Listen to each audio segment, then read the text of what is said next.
大家好，望下任何主要城市嘅天際線，你見到咩？玻璃靚，但亦問題多多。而家建築業主面對兩個主要挑戰：清潔嘅高成本同埋安全風險，加上能源效率低。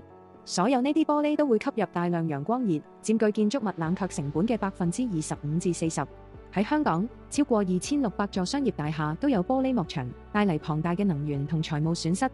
如果玻璃可以自動清潔，仲可以隔熱，同時保持透明嘅外觀，咁會點呢？呢個就係理源創新提供嘅核心技術——智慧納米塗層，可以做到嘅效果。我哋嘅專利納米塗層係一層透明嘅材料，塗喺現有窗戶上，主要有兩個功能。第一，佢利用紫外線光分解污垢，係一種叫做光催化嘅自清潔過程。第二，佢可以選擇性阻擋高達40%由太陽熱產生嘅紅外線，同時允許可見光進入。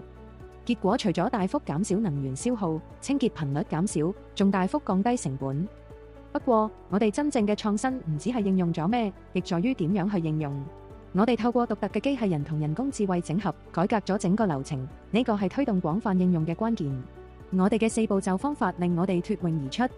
第一步，首先開始進行無人機檢查，對整個建築立面進行全面嘅紅外線掃描，創建數碼健康地圖。第二步，利用人工智慧增強平台分析數據，檢測人眼睇唔到嘅故障同異常。第三步，呢個係我哋嘅突破點。喺塗層應用方面，我哋用無人機同機械人系統，無比精準塗覆大型或者難以到達嘅地方，提升咗安全性，減少咗對危險腳手架同人工勞動嘅需要。呢個方法更快、更一致，並且顯著減低建築業主面對嘅風險同干擾。